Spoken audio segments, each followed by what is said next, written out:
Hola, sus mercedes. Hoy estamos con Nicolás Urbina. Él es profesor de la Universidad Javeriana y trabaja con reptiles y ecología y cosas chéverísimas. Y hoy nos va a hablar un tema interesantísimo y es huracanes y ecología. Primero que todo, muchas gracias, Nicolás, por participar en Ciencia Su Merced. ¿Cómo así que los huracanes pueden alterar dónde se encuentran los seres vivos?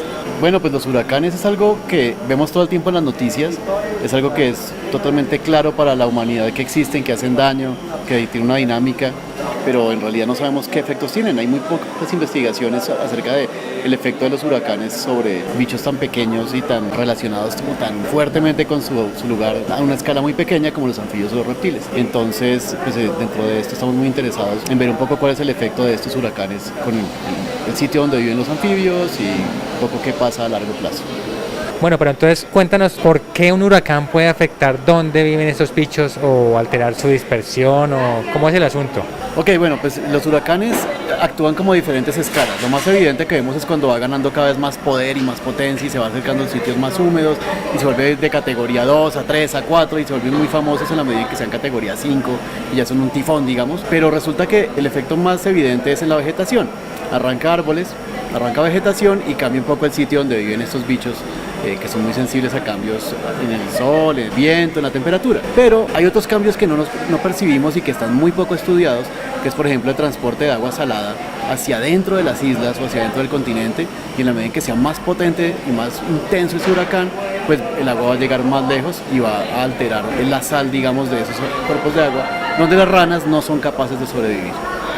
Y en términos generales, ¿de qué se trata la investigación que tú hiciste o que tú publicaste? ¿Qué encontraste?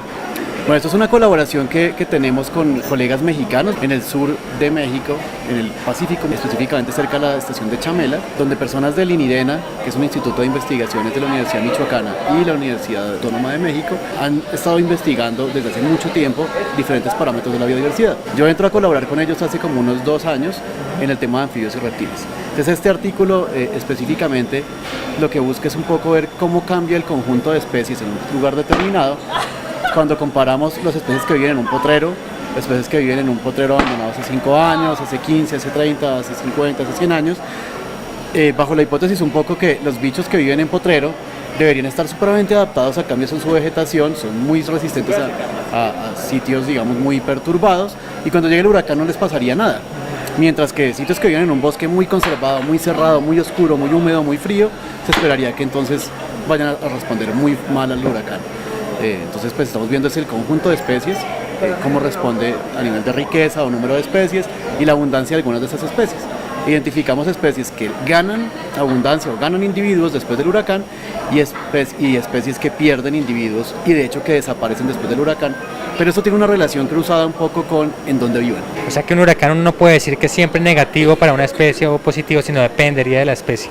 Exacto, depende mucho de la especie, depende de dónde se reproduzca, depende del tipo de piel que tenga, si tiene una piel un poco más lisa y que la exposición al sol lo va a dañar o a la sal, o si tiene una piel como más tubérculos, más cerrada.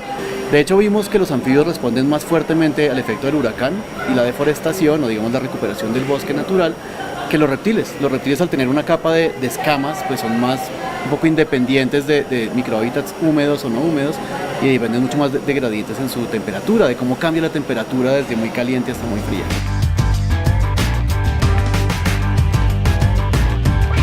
Anécdota científica. Bueno, la logística siempre para una salida de campo es bien complicada en una horda de gente, un equipo tan chévere como este equipo de mexicanos que cuando van al campo pues tienen que ir a visitar a 15 sitios distintos, alejados geográficamente, muestrando de noche. Implica muchísimos retos logísticos desde la gasolina, qué van a comer, dónde van a comer, se van a quedar a dormir en un sitio o en otro. No es fácil pensar en una salida de campo y que todo salga bien, porque finalmente lo más importante es la seguridad de los investigadores y que los datos sean tomados de manera rigurosa.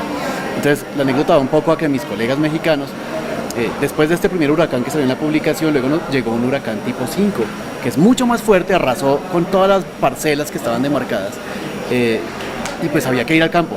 Pero la logística no estaba prevista, pensemos desde tiempos burocráticos de las instituciones, de la firma del permiso, del equipo, de la financiación. Sin embargo, pasó el huracán y teníamos que ir inmediatamente. Entonces, pues todo el equipo de colegas tuvo que armar la logística en cuestión de 1 o 2 días y salir rapidísimo.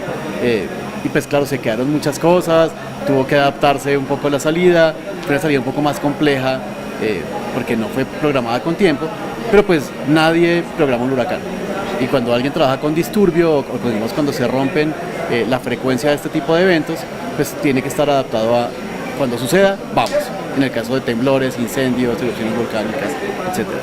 Y el efecto de este tipo de disturbios naturales en la biodiversidad no está para nada estudiado, es una disciplina muy importante que nos puede ayudar a entender un poco cómo la biodiversidad ha resistido a ciertas cosas y cambio incluso por cambio climático, porque cada vez hay más huracanes y más intensos, pues puede verse afectada a futuro.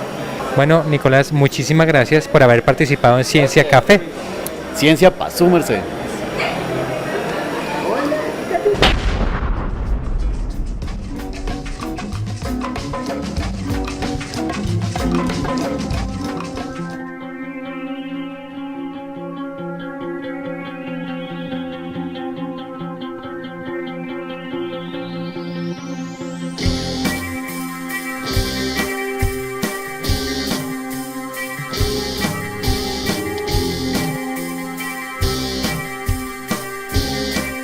Si quieres ser notificado cuando salga un video nuevo, suscríbete a nuestro canal oprimiendo el botón rojo y después la campanita.